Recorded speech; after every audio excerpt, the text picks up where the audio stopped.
pasok.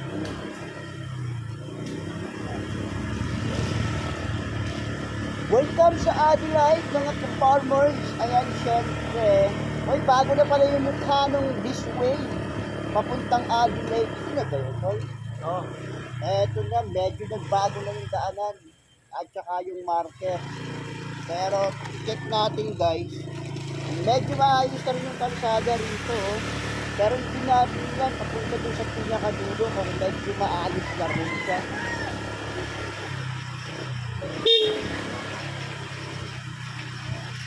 Marami dito bata nagmumotor. Galaw ng aking cameraman to.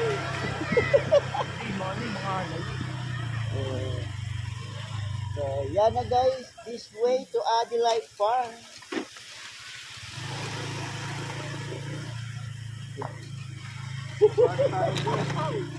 medyo ano dito. Rough road. Grabe. Eto guys, ayusin mo naman ito lang ito. Galingan mo pag-shoot. Medyo rough road pa pala yung way papunta sa loob. Pero accessible naman pa rin. Ganun pa rin naman. And finally, malapit na tayo sa gate. Ayan. Pwede ko syempre. Ayan. Ito yung pinaka-gate guys ng Adelaide. Ayun. Hindi na natin natin sila guys. Ito na sila. Ito na. Okay. Baba.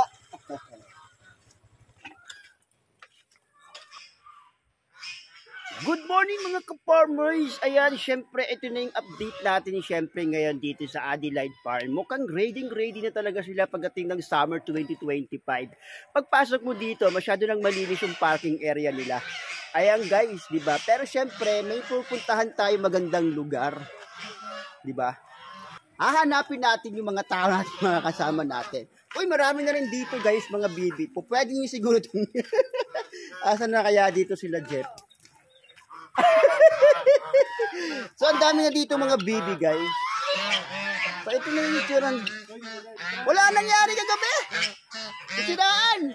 Ito na yung itsura ngayon, guys, ng Adelaide, guys. So, ready na talaga sila pagdating sa summer 2025. Ha? Wait lang.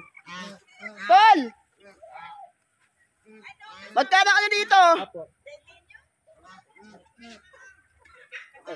Oo.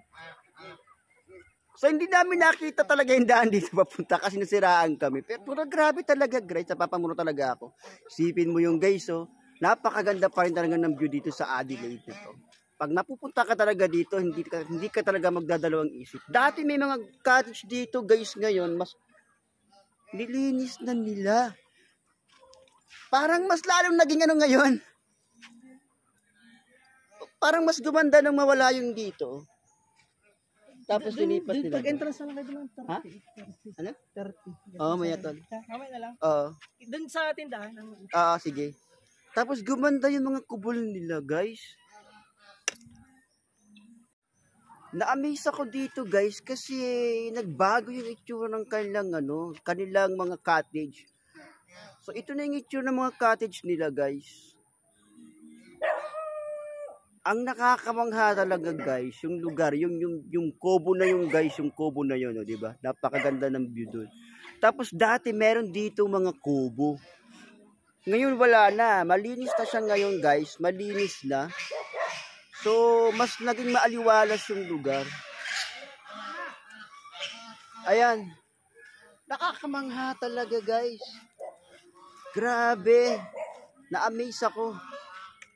O di ba? Napakaganda. Na-amaze talaga ako. Ang laki na yung pinagbago ng Adelaide. Sobra. Na-amaze ako. Ah. Oh, di ba guys? Nakaka-amaze. Ito magalit sa akin. Kumusta? So, di ba? So, ako natulog. Ayos naman. Ayos naman, tol. Ayos naman. Maayos. Wala na yung kubo doon, guys. Doon kayo madalas mag-camp. Mag-camp. Doon kayo madalas mag-camp. Grabe, Shoutout po sa mga viewers ni kapatid. Oh. Grabe. Na-amaze talaga ako. Kaya pa naman parang ako, tol. Hindi, after 4 months. Guys, ito yung pinaka-view deck, guys. Talagang pag pumupunta ka dito sa Adelaide, makikita mo yung pinakaibaba at pinakatuktok ng mga bundok, guys. O, di ba? Tangka pa. Wala na dito, guys. Mga hi ka naman sa mga taga Manila dyan, guys. O, EJ, ano masabi mo sa Adelaide, Bicol? Saya. Ma? Masaya. Masaya. O, ikaw naman. Sobrang saya. Masaya. Di ba? Wala na dito dati, guys. Dito kami nagka-camp ni Jeff. May kubo dyan dati. Pero ngayon, mas lalong naging maaliwalas talaga siya. Ayan, guys. Ito yung pinakakabuuan. Na, bigla talaga akong na-amaze. Na, mas gumanda siya lalo ngayon. Pero may tuyo na pala dito, guys. So, may tuyo na. Tapos, guys, dyan sa baba, dyan sa baba na yan, andyan yung batis, guys. Pinakadulo niyan, meron dyan batis.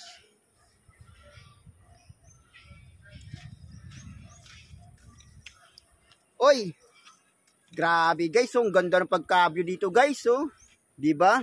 Oh. Hanip tol. 'Di ba? Napakalupit. Oh. Grabe. Ayan guys. So, itong lugar na to, ito talaga yung madalas puntahan. Yan, 'di ba? EJ, ano sa tingin mo? Ako yung madalas puntahan. Ayan. So, galing pa ng Manila guys, nag-request mamasyal dito. So, 3 days pa lang siya dito. Naging bakasyonista dito talaga sa Adelaide guys. Grabe. O, shout out po naman yung mga tropa mo sa Manila. Shoutout sa Bigoleria Wood. May hi itong Manileño natin guys. Namangha siya guys. So, dito tayo guys, makikita natin dito yung ganda ng lugar. Diba? Tapos pagdating mo dito, ang pinaka mas maganda dito sa Adelaide, bukod sa, kasi nature park kasi ito guys ay, mas mag-i-enjoy yung mga bata, lalo na doon pagbaba mo sa Batis. Ang laki ng improvement ngayon yung Adelaide. Talagang sobrang gumanda lalo. Kung maganda noon, mas lalong maganda siyang ngayon. Hindi nakakasawang tingnan kasi yung view ng mga niyugan, ng bundok, napaka-instagrammable guys. Well, lahat naman ng lugar dito sa Adelaide, Instagrammable. Di ba? Lalo na kapag may bakasyon sa Manila. Oh. Ayan. Galing sa Manila yan, guys.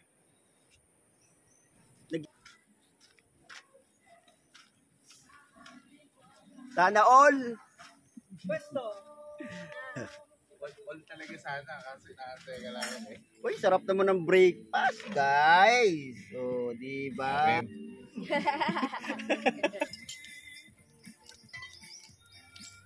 na to. May itlog. Ay, ano?